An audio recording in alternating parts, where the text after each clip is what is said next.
Hello, my name is Teresita Blanco, the Artsy sister, and we're continuing with Saturnastra, Deasura. This is chapter 11. I had come there with an elaborate argument, and instead I removed my scarf, and I placed my hand inside of it, and in mimicry of a magician's act, and pulled out a bloody staff, and I presented it to Rudolph and said, I give you your late birthday present, the Gea Volgar, aka the Spear of Mortal Pain. And the spear has been summoned into existence multiple times, and it always appears in the world under the same circumstances, when two overwhelming powers destroy one another in mortal combat. And when it pierces a person, its tip opens into 30 barbs, taking with it pieces of meat as it's removed. And as a magical staff, it carries with it the power of the hurricane in all of its fury. And it grows stronger the more blood and meat it consumes, a bloody staff for a bloody endeavor. And for if you insist on taking the path of magic, you will have to kill to survive. Magic is not a hobby, it is a death sentence for yourself, and the eradication of everything else around you. It is the one thing in life that must be taken seriously as long as those things continue to exist. To end my little tirade, I pierced the eye of one of those things, binding its cursed visage to the floor for all to see. And Rudolph for the first time was able to perceive them, and as with every time I acknowledged their existence, those creatures started gathering around, and their last frames partially become invisible to their influence or their curse. Month 2, day 9, year 4. And to Monkey King, how are things? Look, I am going to cut to the point. I need like a magic teacher or something, not for me, but for my friend Rudolph. And he has gotten a stupid idea on his head, and he wants to get strong to save the world or make himself a god or destroy the world or whatever. It is my fault really, and he was the only person compatible with my mother's favorite peck. He's still a parrot as far as magic is concerned, but this copycat perk has made him into a talented copycat. And I know that no one before has bound the wizard's peck well. But so far he has yet to reject it, and maybe because the original magic user was also a manipulative sociopath. And keeping this in mind, try to find someone who will be able to put a dent in his stubborn attitude. I am at my limit. Honestly, it's no wonder his father has distanced himself from the entire situation.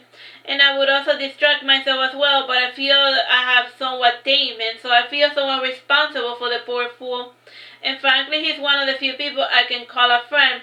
So please find my good teacher for Rudolph from your baby sister, Deasura. Month 4, day 29, year 4.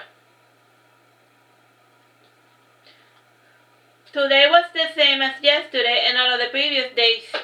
And I got all of these people and responsibilities, and I missed the early days of just floating down street with the hippos and the alligator guards.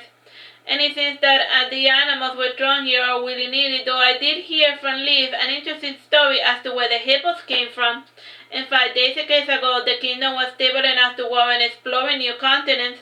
And during a periphery exploration of the western continent, the Navy brought back exotic animals.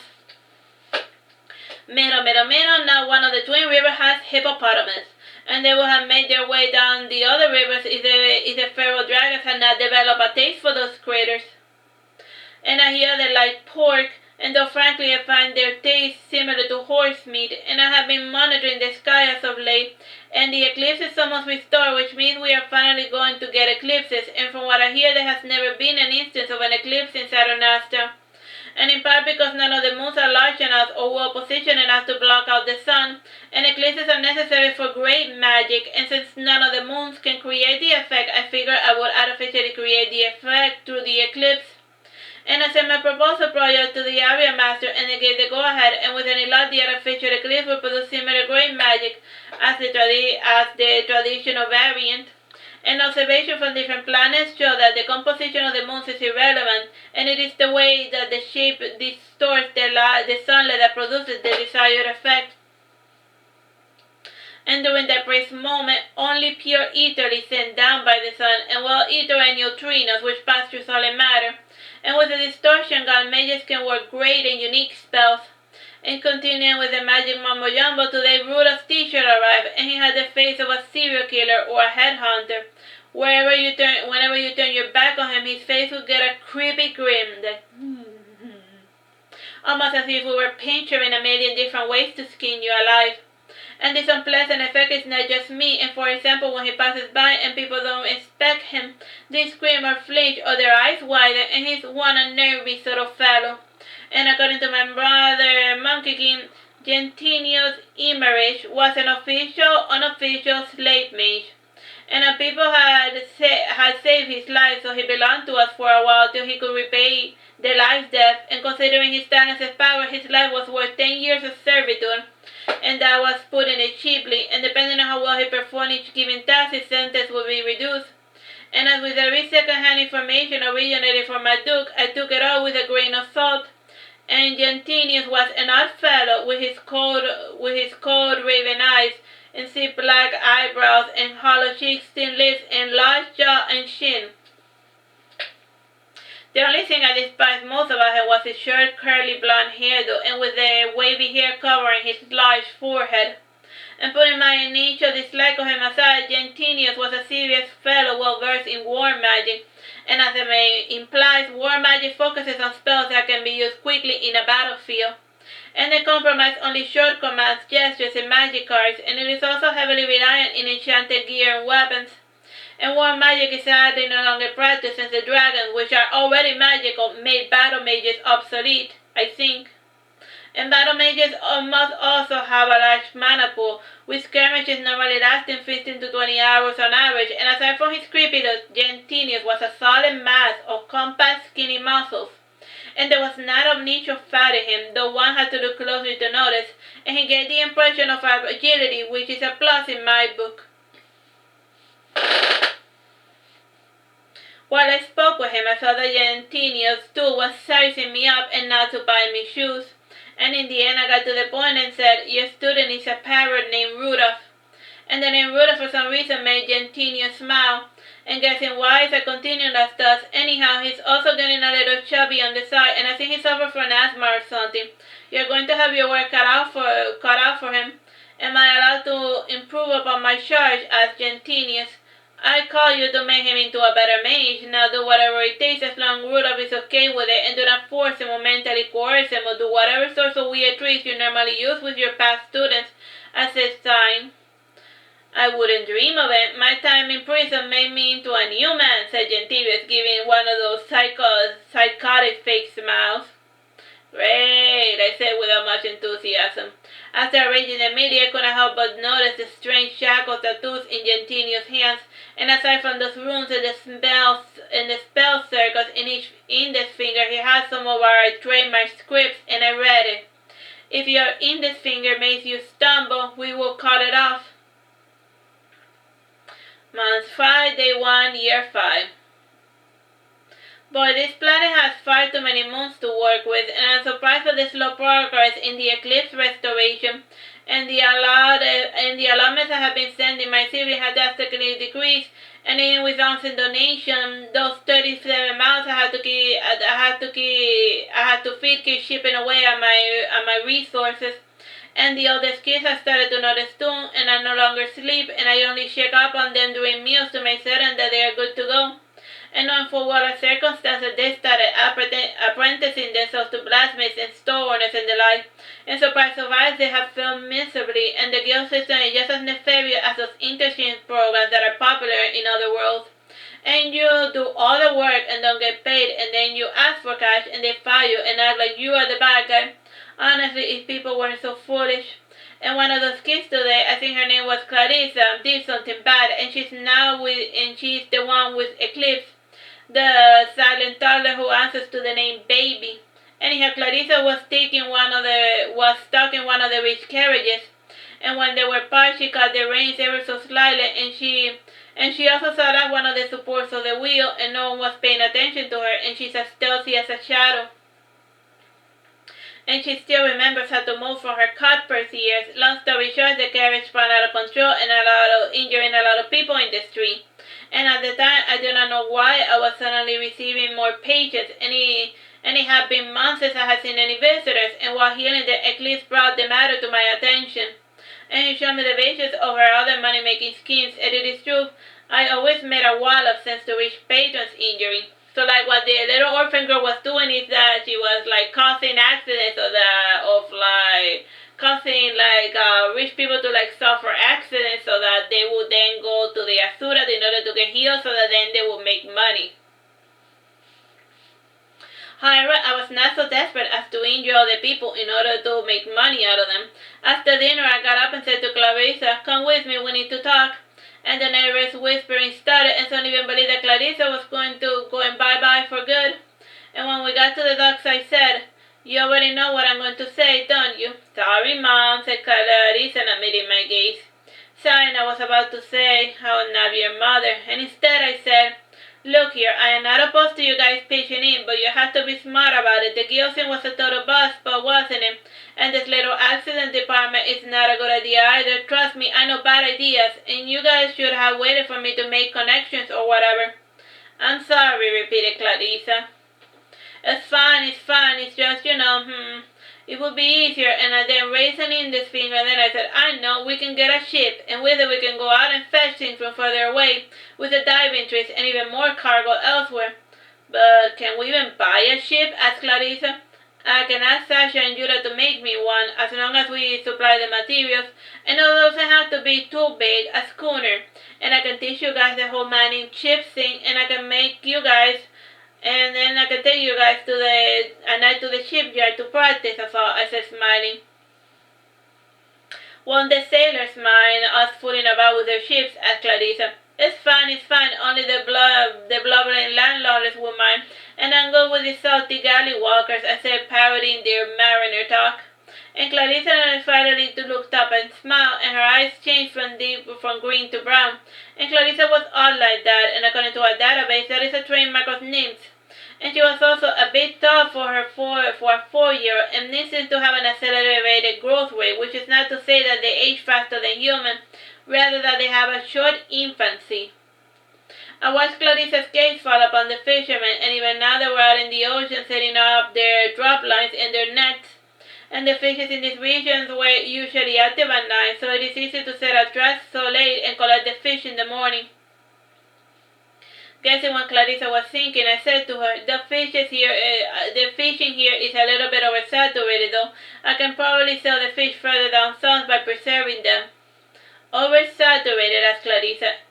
"It means that there's too much competition," I translated. "Oh, and we could get after different types of fishes, the type that they can't catch," suggested Clarissa.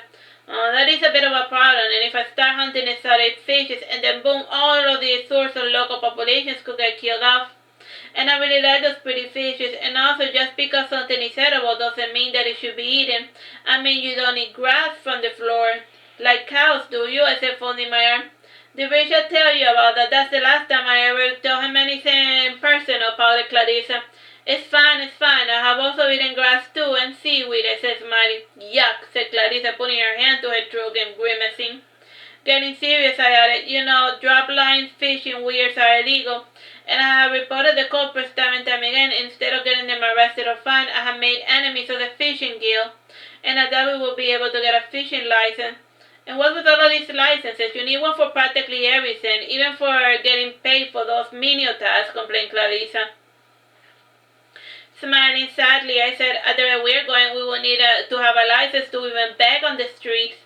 "I do hear rumors of a beggars guild forming in the larger cities like Aragon and Sassari," commented Clarissa. "These guilds are out of control and something has to be done." I just standing up, "Yeah," said one of the sailors and fishermen nearby, and someone even gave me a mocking clap. "I suppose that the easiest solution would be to kill them off," I said more to myself. "Yeah, let's murder them," said another fisherman. "String them up," yelled Clarissa. And without meaning to, I started an angry mob. And there was apparently a lot of resentment towards the guild masters in the outer city, and the mob soon merged with other members of the disenfranchised, and even a good portion of the lesser guards had joined up. And knowing that this was not going to end well, I left the head of the mob and sank into the shadow with Clarissa following behind. Month 5, Day 2, Year 4. Eclipse restoration 31%. Oh, my dear Eclipse, it certainly doesn't take much to inflate the passion of people as of late, or maybe I am to blame. As the business has been so lapsed, I have been using my powers to make people treat me with the same authority given to adult men, and I could complete the illusion by changing form, but alas, I am attached to my current face and will not give it up. and in time taking me seriously has become second nature to them, and thus I do not require a special touch. And the angry mob of 100 or so people managed to make its way to the homes of known guild masters, and they were dragged to the streets and hanged along with their family and children, and their homes were looted as well, and other nearby businesses were ransacked, and the guards soon came and tried to put things in order, but it was too late, and Mob was stuck dealing with the bandit raid, and it was then when the prince was awakened, and with his permission, the chromatic dragon known as Typhoon was deployed. And following his namesake, he came upon the angry mob, raising a strong gust of wind with his beating wings, and the roar and the lightning emitted from his fangs soon had everyone fleeing. And with the people running in disarray, the guards were managed to make arrests and restore order.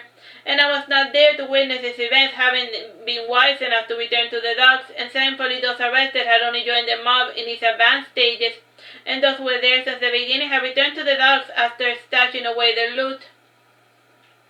And I pieced the rest of the story together from the harsh whispers and whatever memory fragment I could salvage from sailors involved in the attack. And it was not long until a warrant for my arrest was sent up to the castle, and I would have been taken to court for sure if the Knight of First did not owe me a couple of favors. And during the hurricane, I was the one who had discovered and dug up his mistress and his bastard child. And I have also given him a new limbs a couple of times, and annihilated a heart, said Sagramore of the Deathful Youth did not believe in the gods or magic or whatever. And when I say he did not believe, I mean that he thought both were useless in the grand scheme of things. And this attitude of his was rooted in the epilepsy episodes he suffered since he was a child. Interesting enough, they only occurred when he was outside of battle, and life without thrill was apparently the catalyst for his little episodes. And I have been sending him medicine to treat his condition while I pray for a more permanent cure. And epilepsy is still one of the things that is hard to permanently cure outside the realms of blessings. And it has taken extensive observation to pin down the actual problem to fix it, and neither of us has the time for it. Anyhow, said Sagramo was kind enough to sweep my involvement in the angry mob under the rug, so to speak, under the condition of keeping my political opinions to myself. And he found me in the usual spot, and I usually hang out in the dock sitting on top of the shipping boxes or sitting on top of a mast or one of the galleons. Just the high ground. I like the high ground. This time I was with the boxes, and I was half expecting him, and just like a commoner, said Sagramo came to me with his fancy deep voice and big words, and to me all his words sounded like different languages, even though he was just speaking English. And after mind reading what he was trying to tell me, I said, I do not know why you bother with disguises. People only need to hear your voice to see you for what you truly are. There are plenty of fallen novels, Missy, he said. Well, not really. This is just a short version of the long tirade that he said. The taskmaster comes in here, and he's interested in your finances, said Sir Sagramore. Why, I asked Pardon, come now, you never pay taxes and you're running dozens of unlicensed enterprises, said Sagramore.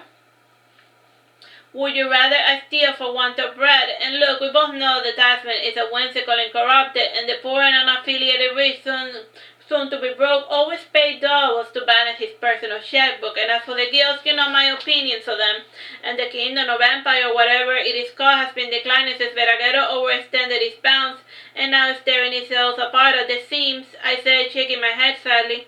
I will have to look into that, said Sir Sagramore. And he was about to say more, but his left arm started twitching, and the episode only lasted for a few minutes, but I was able to look into the problem from up close.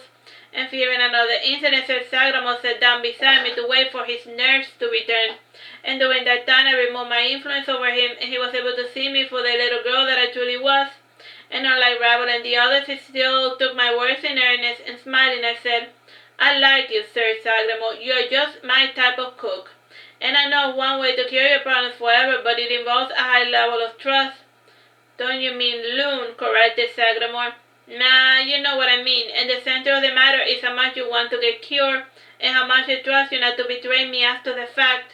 And the cure is not something that can be bought or prayed for, and I must fundamentally change you. Epilepsy is one of those things that always sends humans back to the drawing board, so to speak. And you can say and cross a wire here and push a button there, and voila, the robbery is fixed and good to go. You get where I'm going here, right? I said, gesturing with my hands. Sagramore was quiet for a moment, and not and then he said, I must have my mind transferred to a new body. Nothing too extreme, my dear Sagrimo, and I told you to keep quiet about the procedure, or should I say, you had no way of talking or thinking about it because amnesia is a non-side effect, also death, which is highly treatable condition where I come from. So if you are willing to sign some waivers in the event of the latter, I will be more than happy to have my sister bring you back as a revenant and they have a spiritual solid body so you won't have to worry about eating or getting sick. I will have to think about the matter, said Sagramo, getting up. Fine, think all the time you need, but remember the longer you wait, the more chances you have that my disposition to help you would shift. I said, Johnny. Alright, that's the end of this chapter. Bye-bye and God bless.